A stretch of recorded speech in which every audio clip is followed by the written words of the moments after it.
Hello and welcome to a special edition of Smaulgld's State of the Union, the Memo, and the Inspector General Report. Is the tide turning? Russian collusion, obstruction of justice, and personal animus have been the line of attack against Trump. If these fail, the economy and policy issues will come into increasing focus. The danger, what we're seeing right now, is that the Democrats and the never-Trumpers have made it their goal not to beat Donald Trump, but to absolutely destroy him and remove him from power. That is a very high-stakes gamble, which so far has not succeeded. And because of that, they have to continually talk about Russian collusion and now obstruction of justice. And of course, the constant personal attacks, which he's more than willing to give back. This has forced a situation now where if we can find Russian collusion or we can find obstruction of justice, that the anti-Trumpers have to focus on now defending and protecting as sacrosanct the DOJ, the FBI, and the CIA. Now that's a tough order because if indeed the public sees that there are potential abuses, they're not going to just give the DOJ or the FBI a blanket pass in the name of we have to support the law enforcement. Because remember, Democrats are not the ones who are generally saying, let's support our law enforcement. In fact, they're the ones who are generally more concerned about law enforcement abuses. And of course, in any organization, there's bound to be abuses. And this line of attack now about investigating Russian collusion, investigating obstruction of justice, now requires the anti-Trumpers to defend to the hilt the DOJ, the FBI, the CIA, any of these agencies, could be the State Department. Now they're big defenders of big government. And that is a dangerous place to be, especially if you're trying to use those agencies to destroy the president. So let's take a look at what's been happening in this whole State of the Union, which I believe is a very key potential turning point. Now, what does this all have to do with gold and silver? Not so much cryptocurrencies. I'm going to make a comparison, and not that Reagan and not that Trump are the same thing, but they're both entering a very similar time period. When Ronald Reagan became president, there was a lot of establishment sentiment against him. How dare this buffoon, this actor, come in and become president? And he was extremely unpopular. There was Reaganomics. They thought that he wasn't going to make it. In fact, he got shot in his first year of the presidency. And by about after the first year, he was not very popular. Interest rates were high. Inflation was high.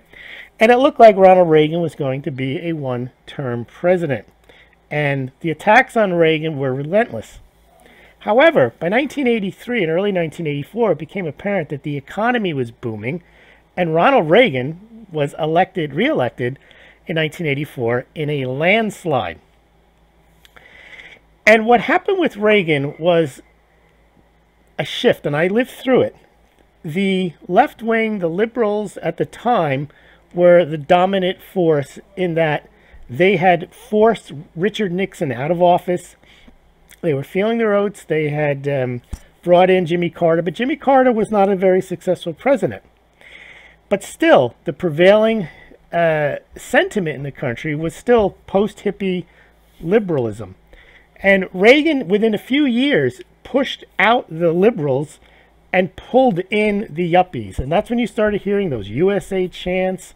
When Reagan became president, the United States defeated the Russians in hockey. There became this new patriotism. And that's something that the left wing generally doesn't like. Patriotism. They view it as not inclusive. They view it as divisive. They view it as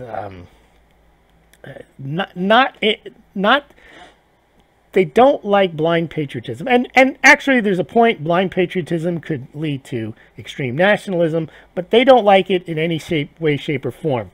Now, what happened at the State of the Union that Donald Trump gave last night was very smart. He didn't talk about the memo. He didn't talk about the divisive things. He just talked about things in broad brush terms. Occasionally he talked about Obamacare and things that the Democrats wouldn't like. But for the most part, he talked about things that generally people can agree on or at least support. Lower unemployment, better economy. And he didn't say better economy versus Obama. He just said we're bringing jobs back. We have the economy going better. He had the people in the audience. They weren't necessarily political. You had the Korean guy who overcame obstacles. People should clap for that generally. The only thing he did that probably was divisive was highlighting a family who had been victimized by illegal immigrants. But for the most, and I can understand how the Democrats might not want to stand for that, but they didn't they didn't clap for generally things that were positive for the country. And that looks like not just that they're anti-Trump, but that they're anti-American. Now that may work with the base, and remember, the base on both sides is never going to get you 50%. It's only going to get you 25, 30%, hardcore left wing, hardcore right wing. The speech that Trump gave was aimed at the middle. It was aimed at what he calls Americans and citizens. It wasn't aimed at any particular interest group. It was aimed at just, we're all here together, Americans. This is the state of the union. Now, before we go quickly into the speech, the polls showed after the speech that 3/4 of people liked it. Now that belies the fact that Donald Trump is not liked by 3/4 of the voters. Now you could say, well, the people that tuned in, they're more likely to like him. Still, 3/4 of the people liking the speech is quite an achievement for someone who's not popular. Now, these are some of the pictures here. You can see these are prominent Democrats, and they are not happy with the speech. They're not sitting there taking notes. They're not sitting there thinking how we can rebut, or at least it doesn't look like that's what they're doing. It looks like they're just pissed off. And they're mad at things that probably they shouldn't be mad at when they say things are going well. Now, there's Cory Booker. I remember this one. He was mad that Donald Trump said that the immigration should be merit-based. Now, most Americans believe that. They don't believe that people should just come to the country just because they want a lottery. Anyone can win a lottery. A criminal can win a lottery. A genius can win a lottery. But the point is, a lottery system is probably not the best way to promote immigration into your country. Just as you would not have a lottery system if you were hiring employees. Now, here is Nancy Pelosi. And again, she's mature and she should know better. But she had this scowl on her face. And I don't think it wins over votes of the middle. It may, and I'm not even sure if I was a big supporter of Nancy Pelosi, I'd want to see her acting like this. I'd want to see her engaged, listening to the speech, but I wouldn't want to see her tonguing her dentures or whatever she was doing and scowling most of the time. And, you know, she was very upset that Donald Trump became president. I get that, just as many people were upset that Obama became president.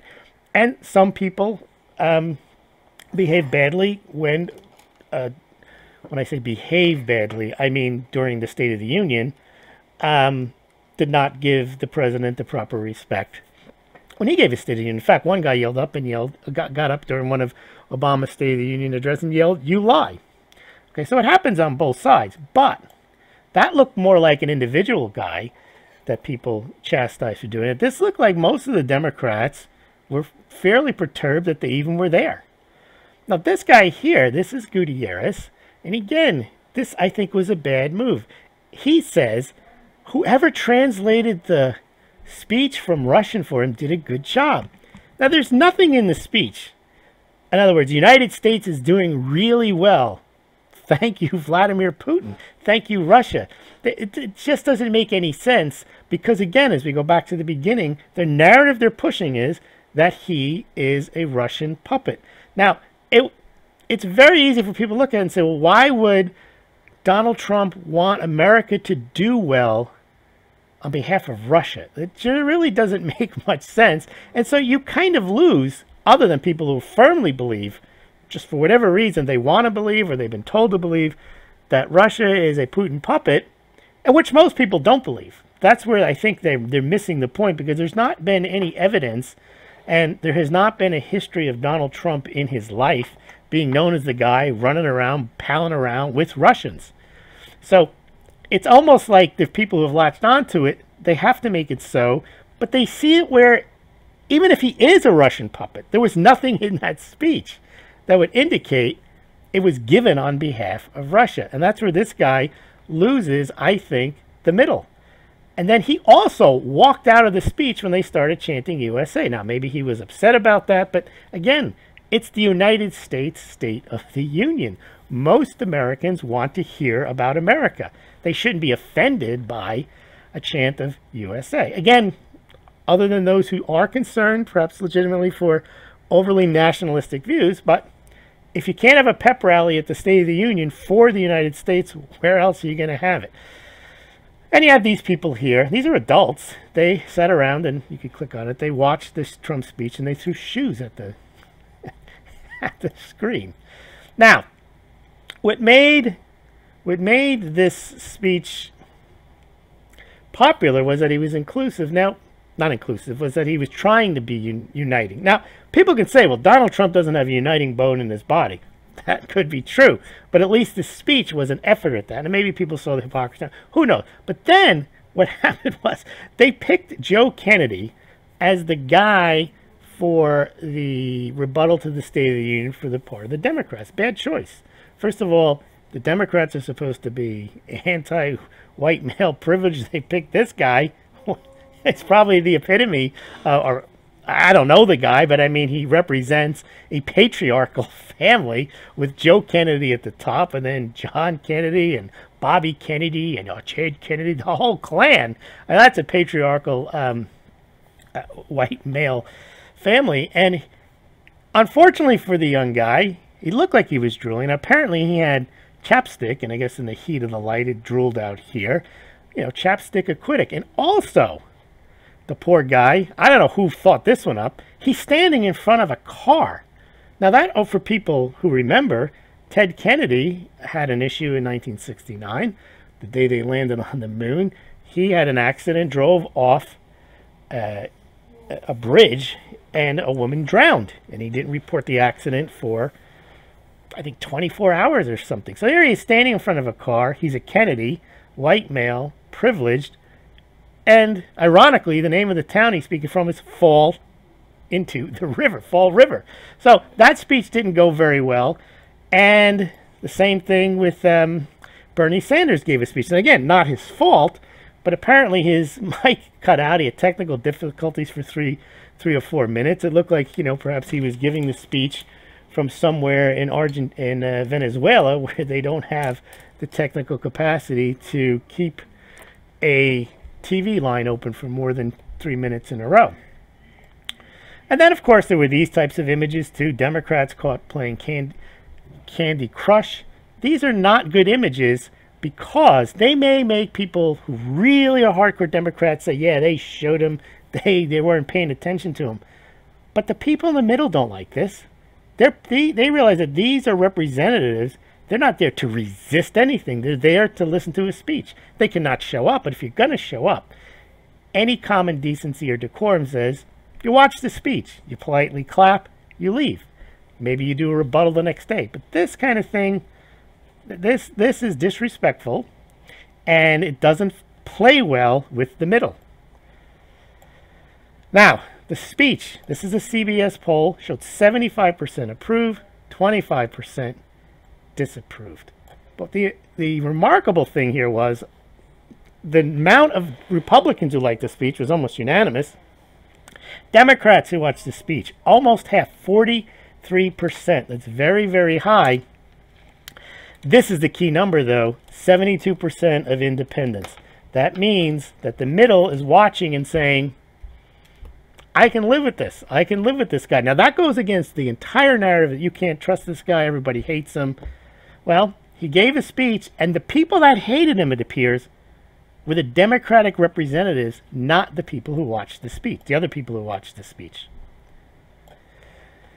Let's go now into kind of the fireworks that happened with the McCabe, Rosenstein, the FBI, the DOJ, and this memo.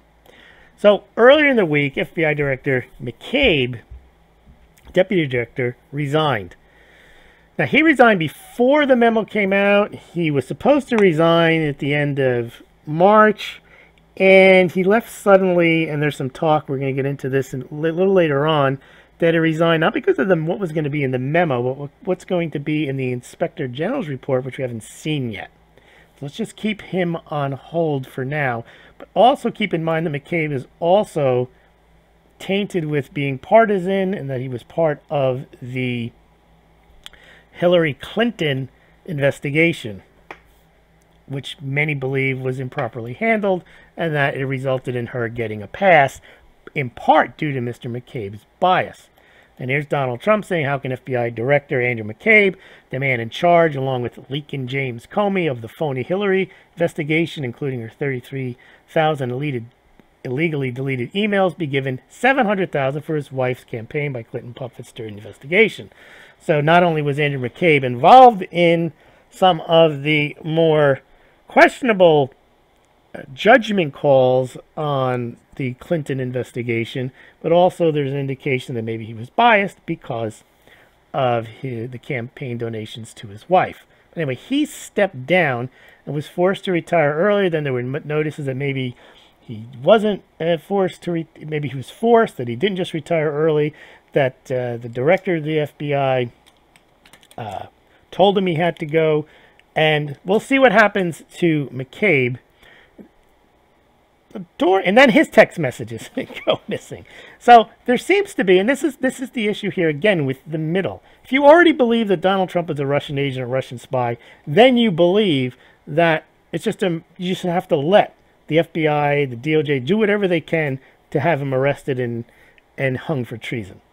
But for most people, they also have a healthy suspicion of law enforcement. Not that they're against law enforcement, not that they're treasonous and they think all law enforcement are bad and that we must interfere with what they're doing. No, they think that if they hear something that doesn't sound perhaps as right, or they've seen things, they want to give it the benefit of the doubt, that maybe they may give the law enforcement the benefit of the doubt, but I don't think for the most part Americans are opposed to a little oversight. And that's exactly what the Congress is doing. Now, of course, the Congress is Republican, and they may be investigating something that the Democrats, or certainly the anti-Trumpers, want investigated unimpinged. But you have to ask the question, would the Democrats or the anti-Trumpers be comfortable with the Department of Justice and an FBI, and let's say it had all Trump people in it, and they were highly partisan? I don't think they would just say, if one of their candidates or one of their idols, like Bernie said, were being investigated, and they were told, you can't criticize the investigation. Bernie's guilty. Let law enforcement do what they got to do. Otherwise, you're a treasonous scoundrel. I think that they're not thinking it through, because you never want to give any organization, whether it's the FBI, the DOJ, the presidency, Congress, a type of overall total unquestionable power. But that seems to be what the anti-Trumpers want. They just want the Mueller to have unfettered path to do whatever he wants to do in order to get Trump. And that seems to be problematic, because, as I say, that could easily be turned against you, and you should hope that that would never happen, that somebody would be overlooking these types of things. But they seem to think that, and again, it's not maybe because they even think this, it's because they've married themselves to this strategy, that they have to destroy Trump. And if anyone tries to get in their way, they've got to destroy them by calling them Russians, by calling them bots, by calling them treasonous traitors for wanting to interfere with the sacred investigation by Robert Mueller. Even though, as we're going to see in the memo, there are suspicions that the basis of the investigation are all based on a phony dossier put together by the Clinton, paid for by the Clinton campaign, and put together by Russians.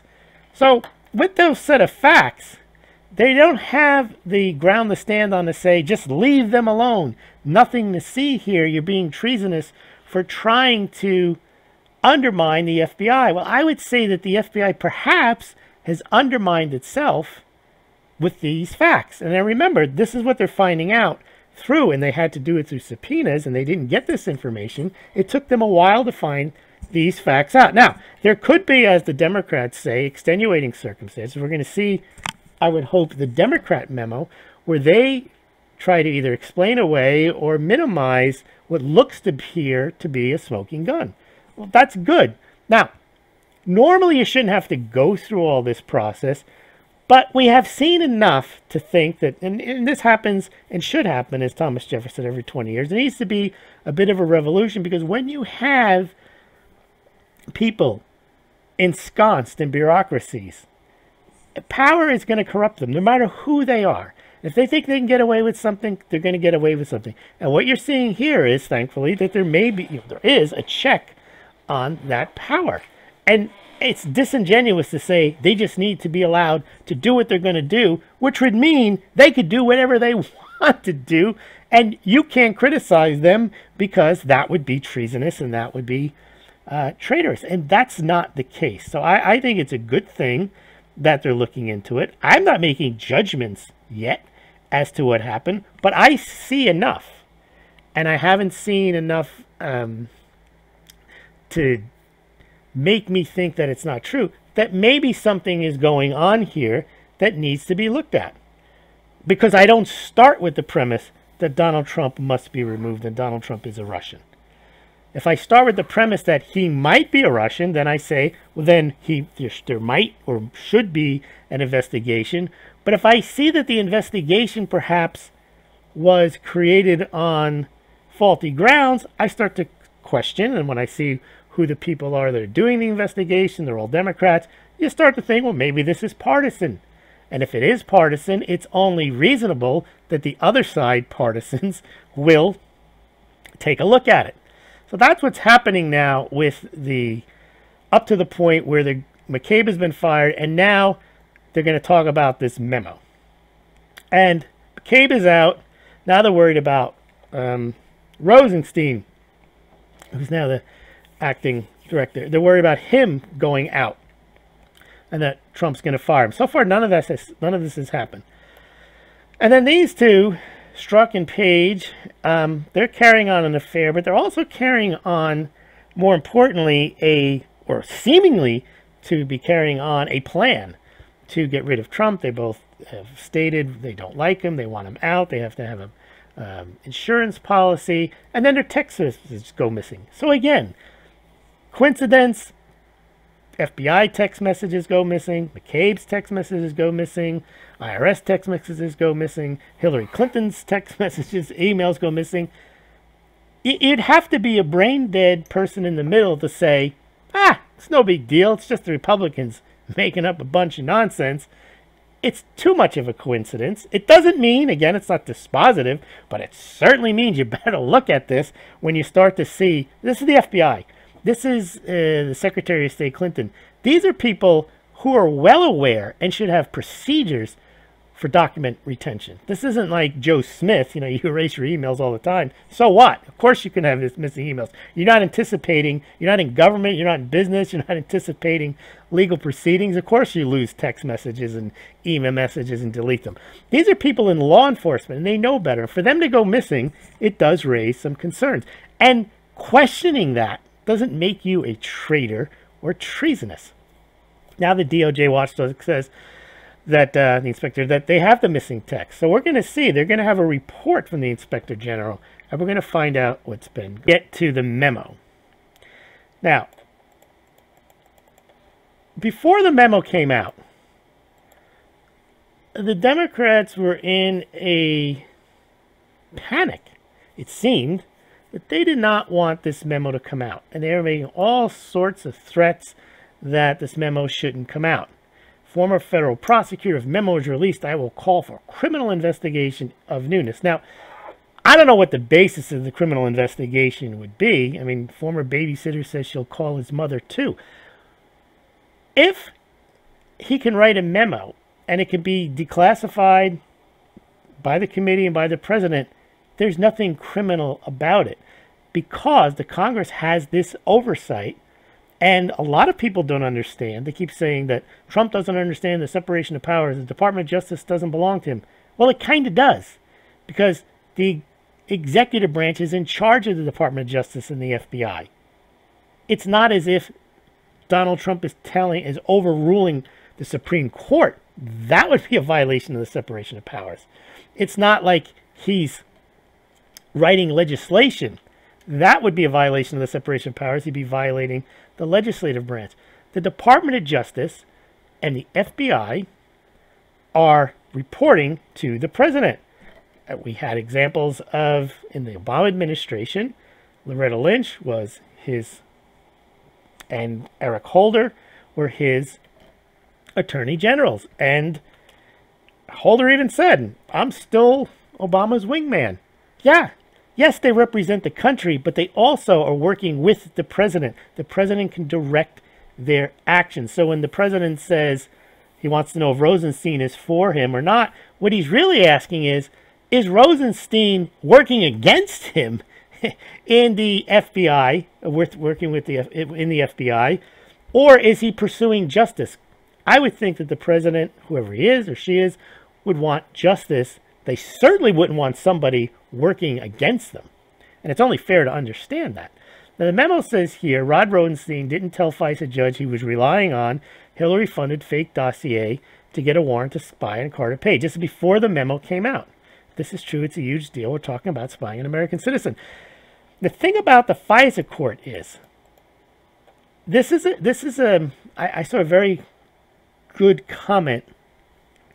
If you're an American citizen and they want to spy on you, you have no protection whatsoever. You don't have anybody, because then it would blow the cover. So this is a very, very important process. If they want to spy on an American secretly, it's not like they're going to get a warrant where they're going to bang on your door. No, they're going to surveil you, which, Fourth Amendment concerns there. But if they're going to do that, they have to be very, very clear as to what evidence they have or why they want this warrant. And the judge, and we don't know who the judge was in this, at least I don't, should demand the backup information. He should demand to know, how did you get this information? What is this information? Why do you think this? Apparently, they just rubber stamped it, and then they started their surveillance.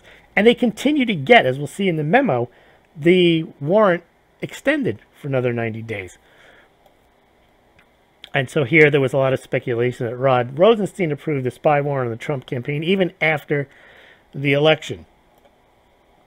The Democrats started then into the hysterical, releasing the public would be extraordinarily reckless. And here's another one where they didn't seem to have a problem with, if that was extraordinarily reckless, those are the words that they used to describe Hillary Clinton and her not releasing one memo, but having the entire State Department emails open to anyone who had minimal hacking skills, because she had them on a private server in her bathroom in Chappaqua for no reason, unauthorized server, and was sending classified information from that server and from her email accounts on non-government servers to people like Huma Abedin and Anthony Weiner. Now, that's more than extraordinary reckless. That's actually beyond gross negligence, and that's actually something you could arrest somebody for. But in her case, she got off, and there was nothing.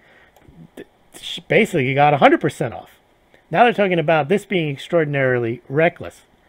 So there was a lot of drama where they were going to vote to release the memo, and then Trump said, we're going to release this memo. And then the Intelligence Committee did vote to release the memo. It was all on party lines. And I'm concerned about that, because if I was a Democrat, I'd want to know, I would want the people to know what's in the memo. What's interesting is the Democrats didn't even go and look at the memo when it was made available. So the first thing they did was the committee voted to allow all members of Congress to take a look at it. And most of the Republicans went and looked at it. Most of the Democrats didn't look at it and just said it's reckless to release it, not even know what's in it because they didn't go look at it.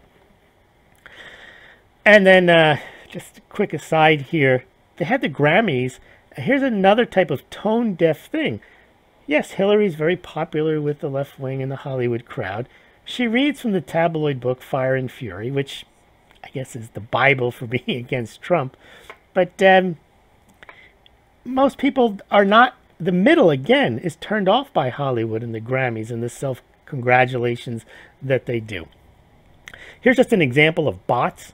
You know, they keep talking about Russian bots, and to the point where Schiff and Feinstein, they complain to Twitter that there's bots out there pushing Russian narratives. Well, here's one right here. I must have seen 50 of these. These are bots. It's because you could tell they're bots. They're the same language. Trump posed an inappropriate question for McCabe's wife. Joe Scarborough's response is spot on. So apparently Trump said something to McCabe about how does your wife like losing. Okay, they made that into a huge story, and look how it trends, because look at all the people that are, they're not retweeting it, they're actually tweeting it themselves. So the more they tweet it, the more they see it. And I think I had a few more examples of that. It wasn't just those 4 or 5. I just happened to pick those off. Well, then they voted to release the memo, and then Schiff was very upset. He is the congressman from California, and he said it's an attempt to distract from the Russian probe. Well, no, maybe it's an attempt to look into the veracity of the rationale as to why there is a Russian probe. And apparently there's some credible evidence that maybe the Russian probe wasn't properly formulated. I mean, maybe there wasn't a good reason for it. Now, yes, obviously the Republicans have a need to be partisan. And so therefore, them presenting facts that help them while it's partisan doesn't change the fact that they might be facts. And that's why we need to look at it. So they're calling this obstruction of justice. But remember, it's only obstruction of justice if the Russian probe is legitimate. If it's not, and the memo demonstrates it's not a legitimate investigation, then releasing the memo is not obstruction of justice, but rather the furtherance of justice. It's almost like they want to make it sound like you can't challenge. Now, this is a mistake. You cannot challenge the FBI. It's like if you're innocent, the mere fact that you plead innocent, they're saying you're obstructing justice. Let them just prosecute you and carry you off in handcuffs. Otherwise, we're going to put another charge on you for even trying to defend yourself. So, of course, the Democrats are calling it reckless and so on. Effort to distract from Russia. All right. A lot of people are saying, and it's interesting, you read on Twitter, a lot of the commentaries, they start with the premise, either that it's been concluded that Trump has been colluding with the Russians. That's a fact, that he has colluded with the Russians who are interfering with our democracy. There's either that, or more dangerous is they're convinced that Trump is Hitler, and it doesn't matter what he says or what the facts are, he just has to go. And they don't care what's going on. They just figure he's bad, he's got to go, it doesn't matter. Which, again, is really short-sighted, because if they don't, this is why they put themselves in this position, as I said at the start, where they've decided they have to absolutely destroy him. Because if they don't destroy him and he's not gone, they run the risk, and I would hope and I would complain very loudly, if the Justice Department and the FBI 3 or 4 years from now decided they're going to go after Elizabeth Warren, Bernie Sanders, Nancy Pelosi, Adam Schiff, based on something that maybe isn't true. So that's where they've put themselves, and I think, as I say, the tide is turning. If they can't convince the people of the way they think that Donald Trump has to go and that Donald Trump is compromised by the Russians, then they've wasted a year not making a case at all for what they stand for. They've only made a case for they've got to get rid of Donald Trump. And they're calling all this stuff treason and so on. Mentioned, I don't think it's obstruction of justice if the Republicans believe that the investigation is not on the up and up. If they think it was based on false pretenses, they're not obstructing justice, they're rather promoting justice. Now, we'll see what happens with the Democrat memo, and I'd be interested to see it. Here's Trump after the State of the Union, basically telling one of the Republican congressmen he's going to release the memo. Oh, yeah, don't worry, 100%. And there was a lot of hype going into this memo. Heads are going to roll, so on. Here's the Rosenstein thing. I say, is it not rational for Trump to ask, is Rosenstein on my team? If evidence indicates he might have been working actively and illegally against the Trump campaign and presidency, it's not obstruction of justice to ask that. First of all, he's only asking a question. He didn't do anything about it. But even if he did something about it, like fired Rosenstein, if he did that to prevent a miscarriage of justice, that's not obstruction of justice. See, what they're doing with Mueller is they're assuming he's above and beyond reproach. He's the guy. He should just be allowed to, like, roll over anyone he wants. And if you interfere with him, it's obstruction of justice. If you fire him, it's obstruction of justice, which means he's above the law. He can do whatever he wants. And I don't think that's the standard you want, is to give a special prosecutor full authority to do whatever he wants. In fact, the fact that the president can fire him is an important safeguard. Now, he also could fire him just because he doesn't want justice to come out. Well, that's where it does get a little dicey. And that's what happened with Nixon. He fired the special prosecutor, or he had to hire. He finally found someone to fire him. It was actually Bork. The Saturday night they fired Archibald Cox, who was the special prosecutor. So you give an indication of guilt when you fire a special prosecutor. But they made it sound like if he wanted to ask these questions of Rosenstein, that he was an indication of his guilt, or that he had a guilty conscience. And I say no, it might be that he knows or has a reason to believe that Rosenstein wasn't not just on Trump's team or the American people's team or the side of justice, but was clearly working against justice and against the president on behalf of being partisan.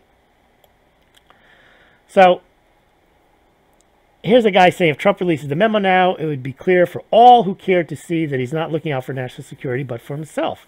Well, sometimes you can look out for yourself and also be looking out for not national security, but for the national interest. Because if indeed the FBI and the DOJ are doing things and conducting their surveillance, conducting their investigation in a way that's not above board, then obviously, yes, he's looking out for himself, but he's also looking out for the proper procedures at the Department of Justice and the FBI. And this guy says it's done to discredit the Department of Justice and FBI. That may be the result, but if the Department of Justice and DOJ are doing things that are improper, they're discrediting themselves. That's what they fail to see. That just because you point out, oh, look, the DOJ did something illegal. You're discrediting them. You're not a patriot. You're a treasonous traitor. Not if you point out that they've done something incorrect. It means that the DOJ or the FBI, perhaps you can call them treasonous, or if they've done something improper. You can't have this one-sided thing where you can't attack, or not attack, but you can't question what they do. Otherwise, they could do whatever they want. And then if you even raise your hand to say, well, what are they doing over there? They say, shut up, sit down, treasonous, traitor, Russian. So here they're saying that that Wray and Rosenstein are showing real integrity standing up against the Nunes memo. Well, maybe not. Maybe they have no integrity. I don't know. Perhaps they, as the heads of the department, are complicit in the miscarriage of justice. Of course they're going to stand up against anything against the FBI. And as you would expect a good FBI director to do, he's going to say no. But a bad FBI director is going to stand up too, because he doesn't want to implicate himself. Now, this guy, Chris, a lot of the people made it sound like because Trump wanted to know where Rosenstein's head was at, that somehow was an obvious indication of guilt. But again, I think if I were in that circumstance, I'd want to know if Rosenstein wasn't directly or indirectly working against the Trump campaign or my president illegally. So you don't know. But again, here's another one. They keep trying to say that you make an oath to the Constitution. It's not that Rosenstein made an oath to the Constitution, not to Trump. Yes, of course that's true. But as part of your oath to the Constitution, if Rosenstein is doing things against the president and using false pretenses to try to implicate him, well, then he's acting against the Constitution. You're not supposed to commit crimes in furtherance of the Constitution to get rid of the president. Similarly, the president has a constitutional right to make sure that those that report to him, like Rosenstein, are not acting against the Constitution, because Trump himself has taken an oath of the Constitution. And he needs to protect it against, if indeed Rosenstein is doing something wrong in the furtherance of his duties. Okay, so let's see. The memo comes out, and let's see what happens here. These are all just comments ahead with other people during the week. Oh, so here's the thing. This is the point I made earlier, but they're basically saying, shut up, sit down, let Mueller do his job, otherwise you're obstructing justice. And what if now there is a special counsel appointed, which some saying is coming, to investigate either Mueller, the Mueller investigation itself? Would you say, shut up and sit down and just let the special prosecutor investigate Mueller? No, you'd say, whoa, whoa, whoa, this is not right. You know, we had an investigation going on. What's the basis for you bringing another investigation to investigate the investigation? And that would be a very valid claim. But they've painted themselves in the corner, because now they have to take the view, what? You're not going to let the DOJ do their job? You're not going to let people investigate Mueller? So this is where I think that, again, the tide may be turning. And unless they can absolutely destroy Trump and get him out of there, it's going to be a problem, I think, because I think as the economy gets better and people care more about the economy than Russia. I don't know anyone who wakes up in the morning and thinks seriously that their life, the day that the Russians are going to spy on them, Russians are interfering with their democracy, I just don't know how that impacts people's day-to-day life. It helps you if you wake up every day hating Trump, because then you could say, oh, those Russians and Putin, that helps. But that only helps, again, that helps a base of people that are in that mindset, that are very politicized. They think about politics all day. A good portion of the United American public doesn't think that much about it, doesn't pay that much attention, and clearly they don't care that much. All right, so let's get to what was in the memo. But before the memo, again, I wrote this. If they're trying to say before the memo that everyone was concerned that this was a dud, that the White House is worried now that this memo is a dud. Now, there was no indication anyone at the White House was worried it was a dud. They knew what it was. That's how they approved it. They saw it. If it was a dud, I wrote, why are they doing everything they can to stop its release? If the memo was a dud, they would encourage you, say, get it out and embarrass yourselves. Show us what morons you are for putting together this fake nonsense. See, they try to have it both ways. They try to say it's reckless and dangerous to national security, and then they try to say, oh, it's a nothing. There's nothing in there. Don't worry about it. It's a dud. You know, that's a sign of somebody really doesn't know what their position is and is worried, and they're trying to hedge their bets and basically leaving themselves exposed. Now, it comes from this Axios. Anyone ever hear of Axios? Well, all of a sudden, Axios, in like 9 months, is a very prominent mainstream media outlet. It gets cited by Twitter. It's in all the news feeds. Now, how does that happen? You know, it happens because it's got corporate backing. It's not like they have any type of great reporting any better than anyone else's. But they just, on day one, they came out and there they were. Their top news agency. Vice to find out Pelosi demands removal of Nunes from Intel Committee. Why? Because she says he's deliberate and dishonest, make him unfit to serve as chairman. Now here's someone who can barely string a couple of sentences together, and she's saying that Nunes is unfit. Chelsea Handler jumping on the bandwagon. We got to pressure Nunes to resign. Now why is he going to resign? Here's the greatest quote from The Onion. FBI warns FBI memo. Republican memo could undermine faith in massive, unaccountable government secret agencies. Now the reason that's in The Onion, and the reason that's funny, is that most people know in America that FBI, DOJ, Department of State, all of these large agencies have the potential to be unaccountable. And the Democrats are saying they need to be unaccountable because we're using them to get Trump. It looks like that's a repeat from before. Well, here's somebody who noted, looked up the About. I didn't check this, but Axios launched right after the election. On the About page, they had launch partners at JP Morgan, Walmart, Pepsi. Again, big corporate companies supporting Axios, launched right after the election and became a big deal. Now, here's James Comey. Now, he's taken some interesting tweets on Twitter. He cites the Bible. He gets all moral. He recently was appointed to some college as teaching ethics. All should appreciate the FBI speaking up. I wish more of our leaders would do so. But take heart. American history shows in the long run, weasels and liars never hold the field so long as people stand up. And then he says, not a lot of schools or streets are named for Joe McCarthy. I don't know how questioning what the FBI does makes you Joe McCarthy. And I'm not sure he's talking about who the weasel and liars are. And I'm pretty sure there won't be a school or street named after James Comey either. Well, he's just a point with Holder. I didn't have a problem with this. Yes, it was obvious. Holder was Obama's guy. He openly pledged loyalty to Obama. Now, that doesn't mean because you pledge loyalty to the president that you don't have a higher loyalty to the Constitution. But if the president says to Holder, I'd like you to investigate X, Y, and Z, and Holder says, screw you. I'd rather be spending my time investigating A, B, and C. No. If he wants to be a good attorney general, if the president wants to, and it's perfectly a legitimate request to investigate X, Y, and Z, then Holder will dutifully go and investigate X, Y, and Z. That's how it works. I don't see anything wrong with that.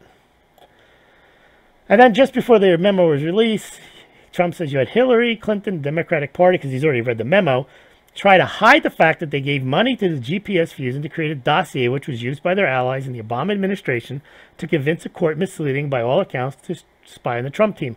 Those are words from Tom Fitton from the Justice Judicial Watch, but, excuse me, Trump had already read the memo and he was just citing him. And there's Comey calling the people weasels and liars. Now, when the memo came out, I wrote this. According to the memo, McCabe confirmed without the Steele dossier, a FISA warrant would not have been sought. Now, that's a subject of debate now, whether he said that or not. We'll have to see. But it does appear clear that they clearly relied on the Steele dossier. And the Steele dossier was paid for by the Democratic National Committee, and it was obtained from Russians. Now, who colluded with the Russians? Very odd here.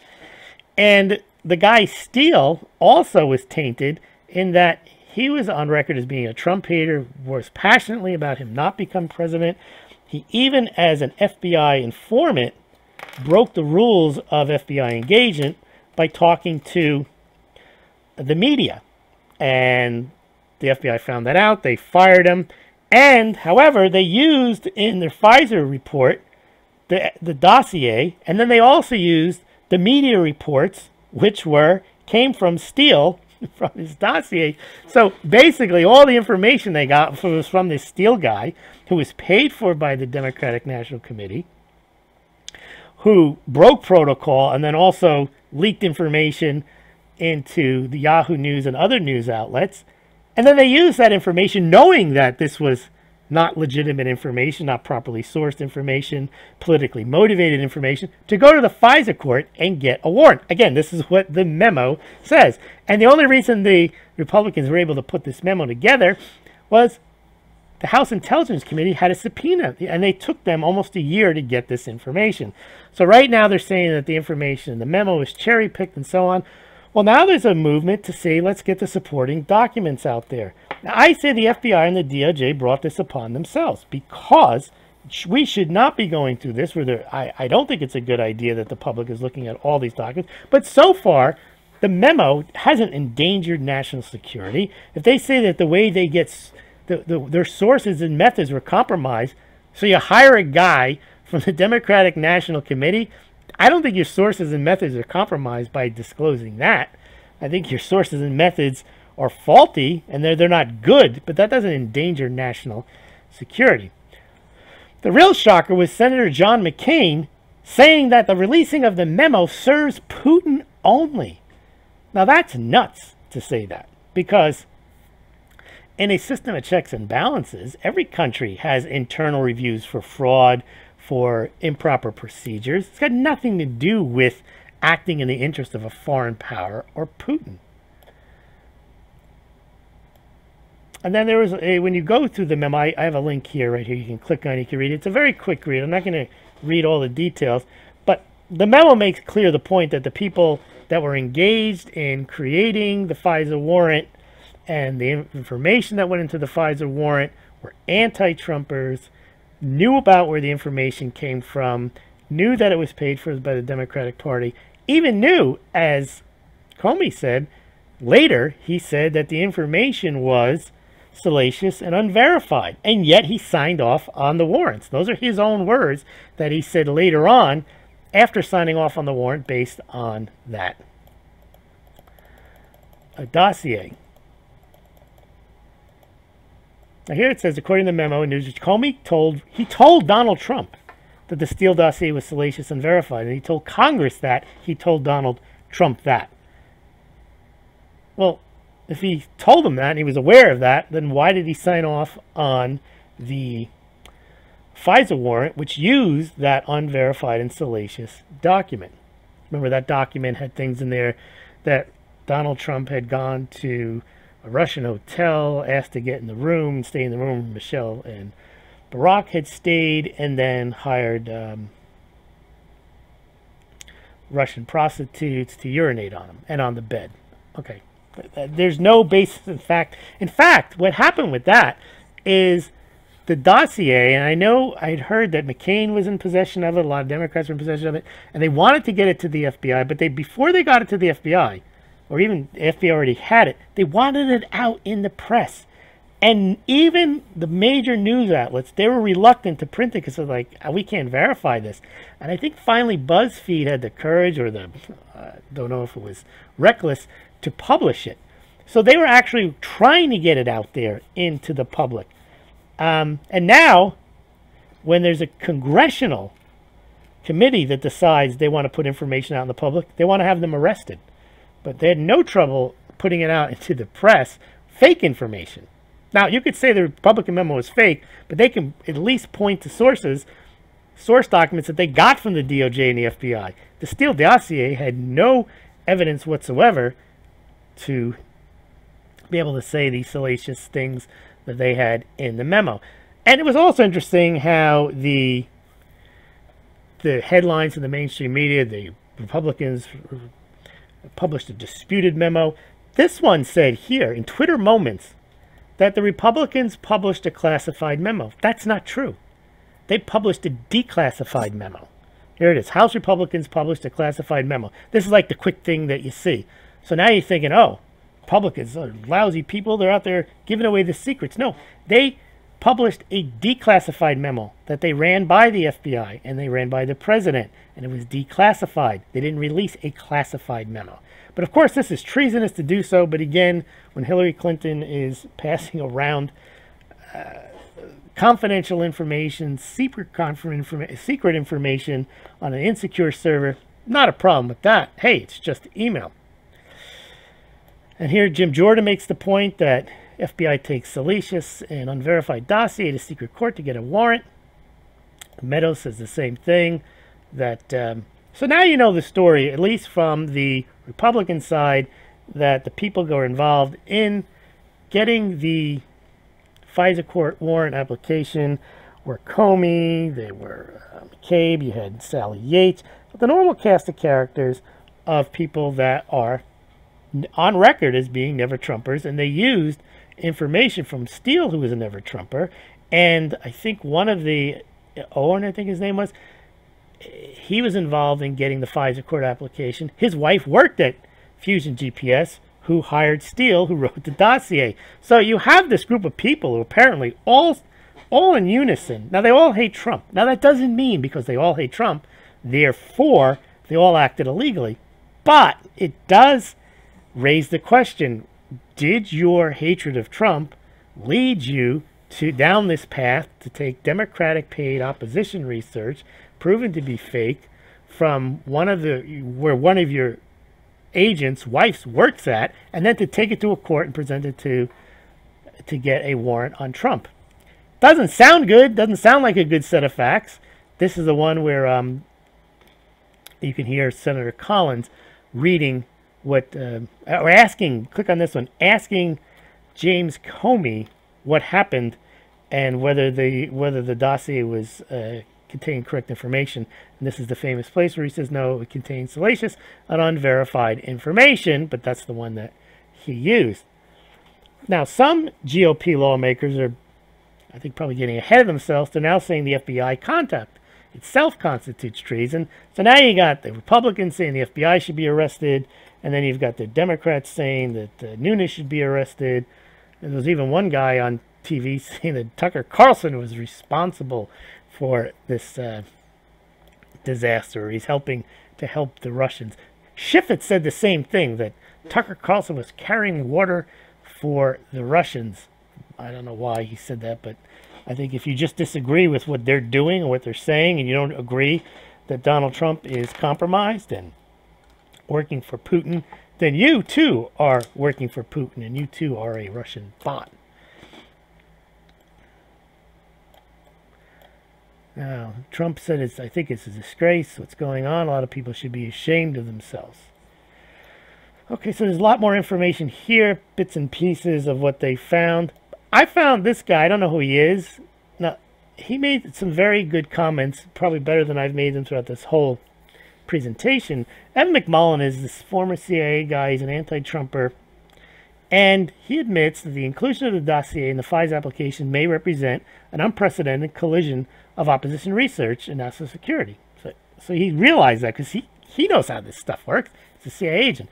But remember, the cause of that was a presidential candidate's likely corroboration with the foreign adversary attacking our democracy. Then he throws in, but that was justified because it was likely, but we don't know how it was likely, that he was working with the Russians. So he was trying to act reasonable, but he then undercut his own argument because he's saying it was likely that Trump was working with a foreign adversary, but he doesn't say how it was likely, and the reason it might be likely was because the unprecedented collision of opposition research created the pretense to say that Trump was acting for a foreign adversary. We don't know.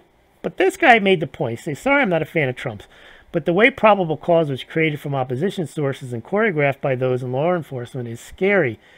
Darren Horrocks goes on to say, did I only take one of his comments? No, I have two of them. Where's the other one?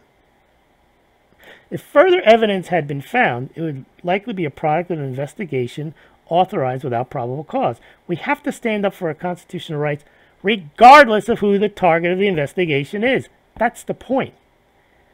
Just because someone you think is Hitler or even is Hitler, you have to follow the rule of law. What they're saying is the Republicans aren't following the rule of law by questioning those in charge of enforcing the law, the FBI and the DOJ. That's a circular argument. They have to follow the right process, and someone has to have oversight. And it doesn't matter who you're attacking, because if you allow it to go against Trump, well, then they're going to come for you, and they're going to use the same, if not worse, tactics and procedures. Then Rod Rosenstein threatened House intelligence members 3 weeks ago. So this is obviously people who are, and Rod Rosenstein may crack. He may strike a deal and just basically confirm everything that's in this. Someone's going to do that because it doesn't look good here, what's going on. And there's Sally Yates. She refused to. Now, I think we have, well, here's the case where he's on the committee, the Intel Committee. Eric Stovall, he accuses Tucker Carlson of endangering national security and treason. He's just a reporter. He's just out there explaining what went on. He's not disclosing anything. That's how far they have to take this. You have to be afraid to even say anything because they're going to come and arrest Tucker Carlson for reporting on this. They're saying he's supporting a narrative. I don't know if he's supporting a narrative. If you support a narrative, it's because you saw something, you read it, and you think, well, there maybe the Republicans are more right than the Democrats here. That's not supporting a narrative of treason. That's just partisanship, maybe. There was another guy, Donnie Deutsch, whatever his name is. He's saying that people should be in the streets and rioting and overthrowing the country because of this. This is a big deal. I don't know. Now, there's another memo coming. This just came out. Nunes said that they're putting together another memo about what happened in the State Department role. So I also saw another interview where they say this is only 10% of the information we're going to see. Getting back to what this all means. If it turns out Trump becomes exonerated and the country does well, then it's going to be like when Reagan was president, because the gold price, silver price, they took big hits during that time period. There seemed to be no reason to own. During the turmoil and during the high interest rates, that's when gold and silver rose. But once Reagan had the country in an economic state where things are rolling along, the gold and silver prices dropped. Now, it's not quite the same here, because back then you had lowering interest rates, you had lowering of inflation. Here we may have an improving economy, but we may get increased inflation and higher interest rates. So we'll see. Again, it depends on what real interest rates are. We could get inflation, but that inflation could be lower than interest rates, in which case it would be bad, or the inflation could be higher than interest rates. And we could, again, still have some turmoil. So we just have to keep an eye out on how the economy does. But I would think that this is going to run out of steam within the next year. You cannot have as the opposition party constantly and only focused on trying to get rid of the president because he's a Russian or he's obstructing justice. If they don't get to that point, then they have serious troubles because they haven't made a case for themselves. They've only made a case against themselves. So we got this new investor. We'll pick this up next week. We'll find out when